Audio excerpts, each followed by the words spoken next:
नमस्ते बच्चों, आशा करती हूँ कि आप सभी सकुशल होंगे। इसके पहले की वीडियो में मैंने व्यायाम से होने वाले लाभ पर चर्चा आप लोगों से की है। आज के इस वीडियो में मैं श्लोक 8, 9, 10 और 11 इन 4 श्लोकों को पढ़ाऊँगी और इन 4 श्लोकों के माध्यम से आपको यह बताऊंगी कि व्यायाम करने से और क्या क्या लाभ हो सकते हैं। आप ध्यान से सुनेंगे और पढ़ेंगे भी। श्लोक मैं आपको 2 बार पढ़ती हूँ ताकि आप ध्यान से संधि विच्छेद करके शब्दों को समझ सकें और आत्मसात कर सकें। जब तक कि आप शब्दों को समझेंगे नहीं, अर्थ समझने में बहुत ही मुश्किल आएगी। इसलिए आप सबसे पहले जब मैं श्लोक को पढ़ती हूँ तो आप ध्यान से उसको सुने और सुनने के पश्चात ही तभी आप आत्मसात करें और उसका अनुवाद तभी आप जान पाएंगे, अन्यथा बहुत ही मुश्किल का सामना करना पड़ सकता है। तो आप ध्यान से श्लोक के शब्दों को सुने। श्लोक संख्या 8। व्यायामः हि सदा पथ्यः बलिनां स्निग्धभोजिनां स च शीते वसन्ते च तेषां पथ्यतमः स्मृतः। फिर से एक बार सुने। व्यायामः, यहाँ बच्चों उत्व संधि से विसर्ग को ऊ और ऊ के पश्चात ओ हुआ है, इसलिए जब भी हम तोड़ेंगे तो यहाँ ओ की जगह पर विसर्ग हो जाएगा। इसी ढंग से यहाँ पथ्यों में भी यहाँ भी उत्व संधि है। जब इसको हम विच्छेद करेंगे तो यहाँ भी इस ओ जो है वह विसर्ग में परिवर्तित हो जाएगा। तो व्यायामः हि सदा पथ्यः बलिनां स्निग्धभोजिनां स च शीते वसन्ते च तेषां पथ्यतमः स्मृतः। ये श्लोक हो गया। अब इस श्लोक के शाब्दिक अर्थ को जानते हैं। तो सबसे पहले व्यायामः, व्यायाम कसरत, परिश्रम, ही निश्चित रूप से, सदा हमेशा, पथ्य कल्याणकारी लाभदायक, बलिनाम बलवानों का, स्निग्ध भोजिनाम, भोजिनाम मतलब भोजन करने वाला व्यक्ति, खाने वाला व्यक्ति। स्निग्ध होता है वसा, चिकनाई से युक्त भोजन खाने वाले को स्निग्ध भोजिनाम बोलते हैं। तो ऐसा व्यक्ति जो वसा युक्त भोजन ज़्यादा लेता है। स मतलब वह, च मतलब और, शीते शीतकाल में, सर्दी के समय में, वसंते और वसंत के समय में, च और, तेषाम उनका, पथ्यतमः बहुत ही लाभदायक, तम प्रत्यय लगा हुआ है। पथ्य मतलब भी आगे आया था तो लाभदायक कल्याणकारी मैंने बताया था। यहाँ तम प्रत्यय ज़्यादा अर्थ देने लगा। पथ्यतमः बहुत ही ज़्यादा लाभकारी कल्याणकारी, स्मृतः मतलब कहा गया है, बताया गया है। अनुवाद देख लीजिए कि निश्चित ही मतलब निश्चय, अव्यय पद है आपका। निश्चित ही व्यायाम, सदा सदैव हमेशा ही, बलिनाम पथ्य बलवानों का, कल्याण करने वाला, लाभ देने वाला, और किसका, स्निग्ध भोजिनाम और वसा युक्त भोजन खाने वालों के लिए या चिकना युक्त भोजन खाने वालों के लिए दवा है, ऐसा कहा गया है। स च शीते वसंते च, और वह शीतकाल में और बसंत ऋतु में, तेषाम उनके लिए, उन सभी के लिए, यानी कि जो चिकनाई युक्त भोजन खाते हैं उनके लिए और जो ज़्यादा मोटे हैं उनके लिए, पथ्यतमः स्मृतः बहुत ही लाभकारी कहा गया है। एक बार और देखें। निश्चय ही, व्यायाम, हमेशा ही बलवानों का और चिकनायुक्त भोजन करने वालों का के लिए लाभदायक कहा गया है, और वह ही शीतकाल में और बसंत ऋतु में भी उनके लिए इन दोनों के लिए यानी कि बलवानों के लिए और चिकनायुक्त भोजन करने वालों के लिए बहुत ही लाभदायक ऐसा है बताया गया है। श्लोक में आए हुए संधियुक्त समासयुक्त शब्द देखें। व्यायामो ही, मैंने आगे ही आपको बता दिया था, व्यायामः जोड़ ही, पथ्यो बलिनाम उत्तर संधि, फिर पथ्यः बलिनाम। समास विग्रह देखें। स्निग्ध भोजिनाम, स्निग्धम भुनुक्ते यह सह तेषाम, बहुव्रीहि समास। शीते बसंते च, आपको समास करना है शीत बसंतयोः। प्रकृति प्रत्यय देखें। पथ्यः, पथ्य जोड़ यत, पथ्यतमः, पथ्य जोड़ तमप। ध्यान रखिए बच्चों, यहाँ पथ धातु यत प्रत्यय। अब आपको तमप प्रत्यय बताना है तो पथ्य शब्द में तमप प्रत्यय लगता है। स्मृतः, स्मृ जोड़ कत, बलिनाम षष्ठी विभक्ति लगा हुआ है, बल जोड़ इनि प्रत्यय। पर्याय पद देखें। पथ्य, पथ्य मतलब लाभदायकः, गुणयुक्तः, कल्याणकारी। शीते, शीते मतलब शिशिर ऋतौ, सर्दी के समय में। यह इस श्लोक नंबर 8 का यह संपूर्ण बातें आपको यहाँ बता दी गई। अब आप आगे पढ़ेंगे श्लोक नंबर 9। श्लोक नंबर 9। सर्वेषु ऋतुः अहरहः, सर्वेषु ऋतुषु अहरहः पुंभिः आत्महितैषिभिः बलस्य अर्धेन कर्तव्यः व्यायामः हन्ति अतः अन्यथा। एक बार फिर से देखें श्लोक नंबर 9। सर्वेषु ऋतुषु अहरहः पुंभिः आत्महितैषिभिः, विसर्ग हो रहा हुआ है। बलस्य अर्धेन कर्तव्यः, फिर उत्तर संधि। व्यायामः, यहाँ भी उत्तर संधि। हन्त्यतः अन्यथा, यहाँ भी उत्तर संधि। तो अब आप शाब्दिक अर्थ देखें। सर्वेषु सभी, ऋतुषु ऋतुओं में, सभी ऋतुओं में, अहरहः, अहरह मतलब प्रत्येक दिन, हर दिन, प्रतिदिनम। पुंभी, पुंभी मतलब पुरुष, व्यक्ति, मनुष्य। आत्महितैषिभिः, अपना खुद का, आत्मा का हित चाहने वाला, अपना ही मात्र कल्याण चाहने वालों के द्वारा। बलस्य, बल का, अर्धेन आधे भाग से, आधे भाग के द्वारा। कर्तव्यः, करना चाहिए, क्रिया जोड़ तव्यत् प्रत्यय है, करना चाहिए। व्यायामः, व्यायाम। हन्त्यतः, कम हो जाता है, रहित हो जाता है और हानिकारक हो जाता है। अन्यथा मतलब नहीं तो। एक बार शाब्दिक अर्थ और देखें। सर्वेषु ऋतुषु, सभी ऋतुओं में। अहरहः, प्रत्येक दिन, प्रतिदिनम। पुंभी, पुरुष, मनुष्य। पुंभी तृतीया व्यक्ति लगा हुआ है बच्चों, पुरुषों के द्वारा, मनुष्यों के द्वारा। आत्म, फिर है आत्म हितैषिभिः, अपना, मात्र अपना हित चाहने वालों के द्वारा, यहाँ भी तृतीया। बलस्य, बल का, अर्धेन आधे भाग से। कर्तव्य, करना चाहिए। हन्त्यतः, व्यायामः, व्यायाम। हन्त्यतः, कम हो जाता है, हानिकारक हो जाता है, और अन्यथा नहीं तो। अब आप अर्थ देखें।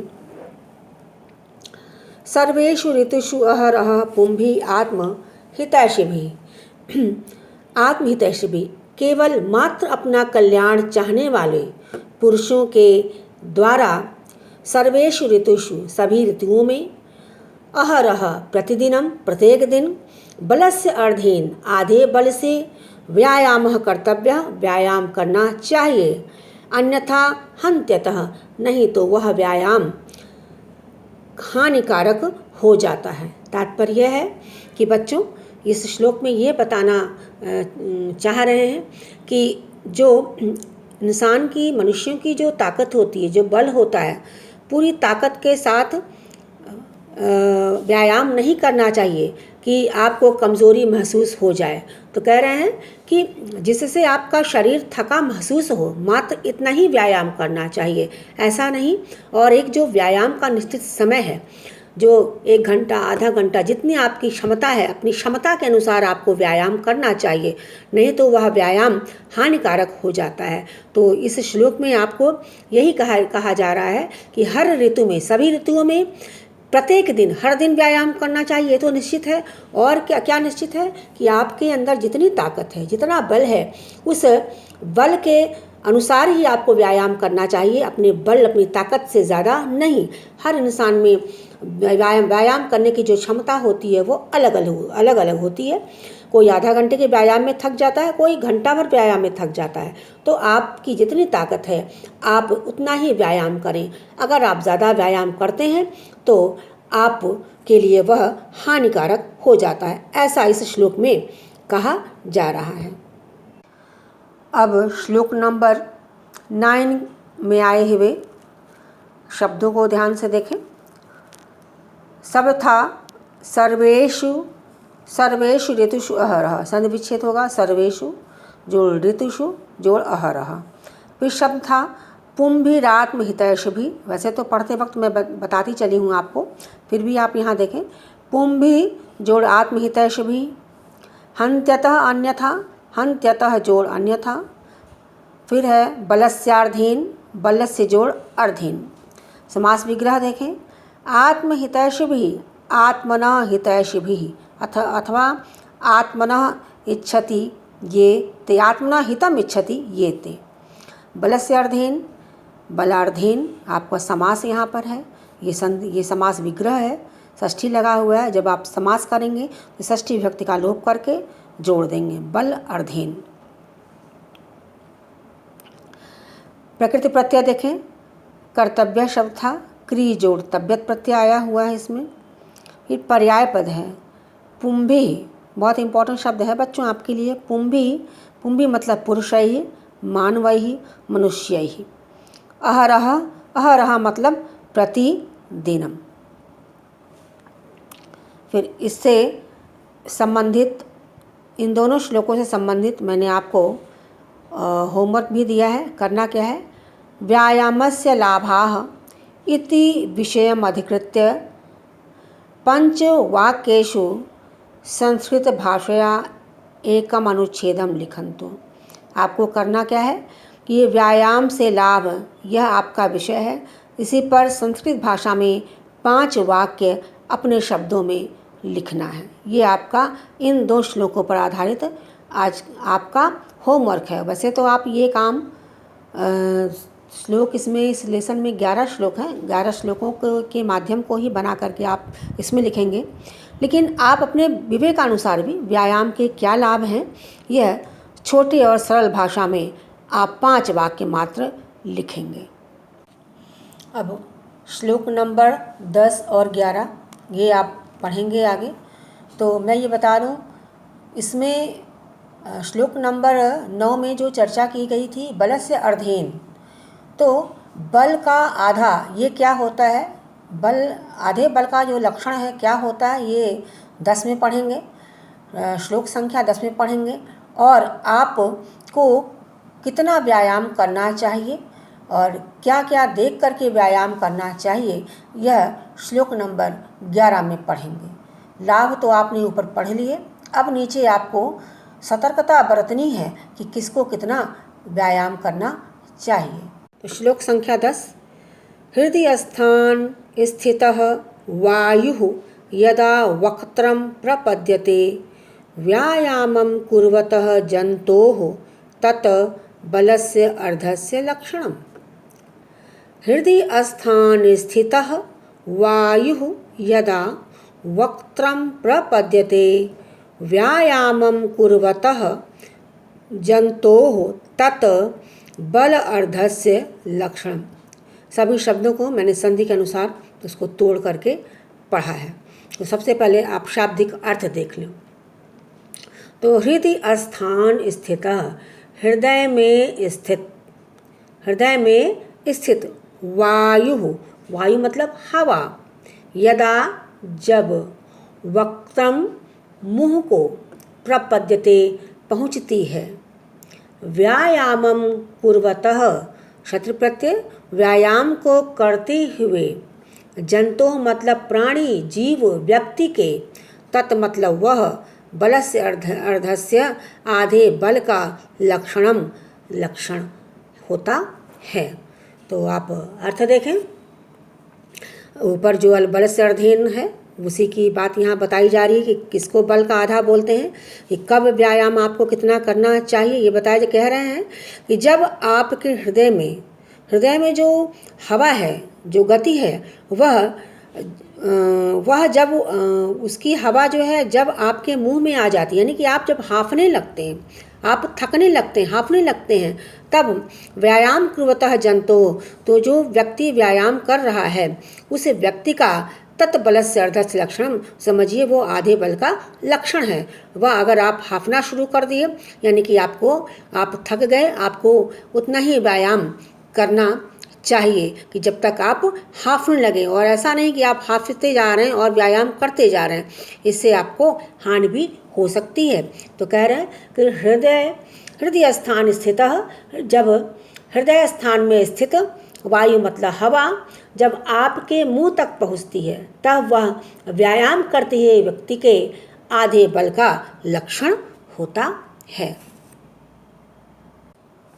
श्लोक नंबर 10 के शब्दों को देखें।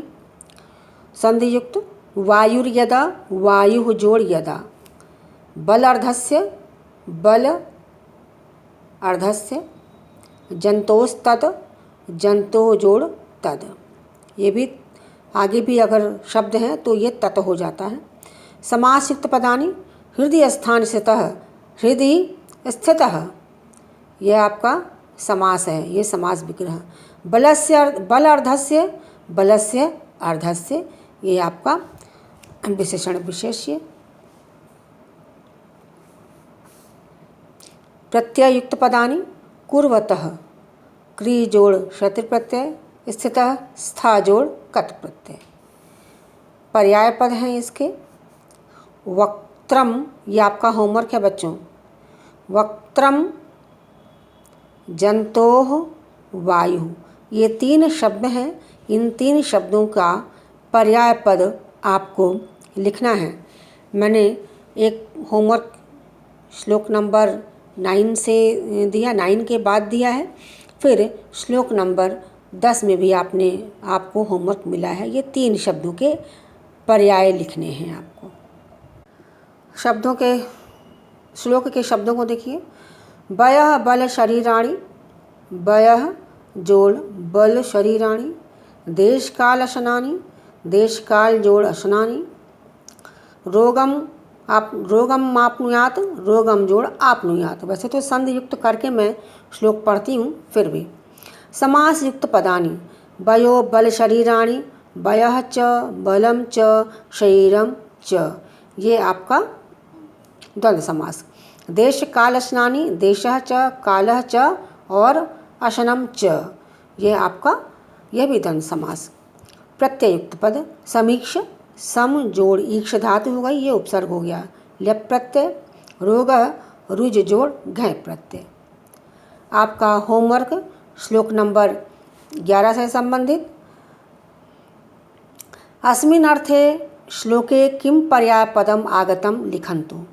जो मैं नीचे शब्द लिख रही हूँ, इस शब्द के लिए श्लोक में कौन सा पर्याय पद आया हुआ है, यह आपको बताना है। शब्द है आयु, सम्यक दृष्ट्वा, भोजनानि, समयः, स्थानम, व्याधयः। ये बच्चों अर्थ हैं, ये पर्याय पद हैं। इन पर्याय पद के लिए आपको श्लोक में शब्द ढूंढना है। श्लोक नंबर 11 में मात्र। श्लोक नंबर 11 से आप शब्द ढूंढेंगे और बताएंगे कि इस अर्थ के लिए उसमें कौन सा शब्द प्रयुक्त किया गया है। शब्दों के श्लोक के शब्दों को देखिए। वयः बल शरीराणि, वयः जोड़ बल शरीराणि, देश काल अशनानि, देश काल जोड़ अशनानि, रोगम मापनुयात, रोगम जोड़ आपनुयात। वैसे तो संधि युक्त करके मैं श्लोक पढ़ती हूँ, फिर भी। समास युक्त पदानि, वयो बल शरीराणि, वयः च बलम च शरीरम च, ये आपका द्वंद्व समास। देश काल अशनानि, देशः च कालः च और अशनम च, ये आपका यह भी द्वंद्व समास। प्रत्ययुक्त पद, समीक्ष सम जोड़ ईक्ष धातु हो गई, ये उपसर्ग हो गया। ल्यप प्रत्यय, रोग रुज जोड़ घय प्रत्यय। आपका होमवर्क श्लोक नंबर 11 से संबंधित। अस्मिन् अर्थे श्लोके किम पर्याय पदम आगतम लिखन्तु। जो मैं नीचे शब्द लिख रही हूँ, इस शब्द के लिए श्लोक में कौन सा पर्याय पद आया हुआ है, यह आपको बताना है। शब्द है आयु, सम्यक दृष्ट्वा, भोजनानि, समयः, स्थानम, व्याधयः। ये बच्चों अर्थ हैं, ये पर्याय पद हैं। इन पर्याय पद के लिए आपको श्लोक में शब्द ढूंढना है। श्लोक नंबर 11 में मात्र। श्लोक नंबर 11 से आप शब्द ढूंढेंगे और बताएंगे कि इस अर्थ के लिए उसमें कौन सा शब्द प्रयुक्त किया गया है। आज के वीडियो में मैंने बच्चों आपको 4 श्लोक पढ़ाए हैं। श्लोक 8, 9, 10 और 11, और इससे संबंधित आपको होमवर्क भी मैंने दिया है।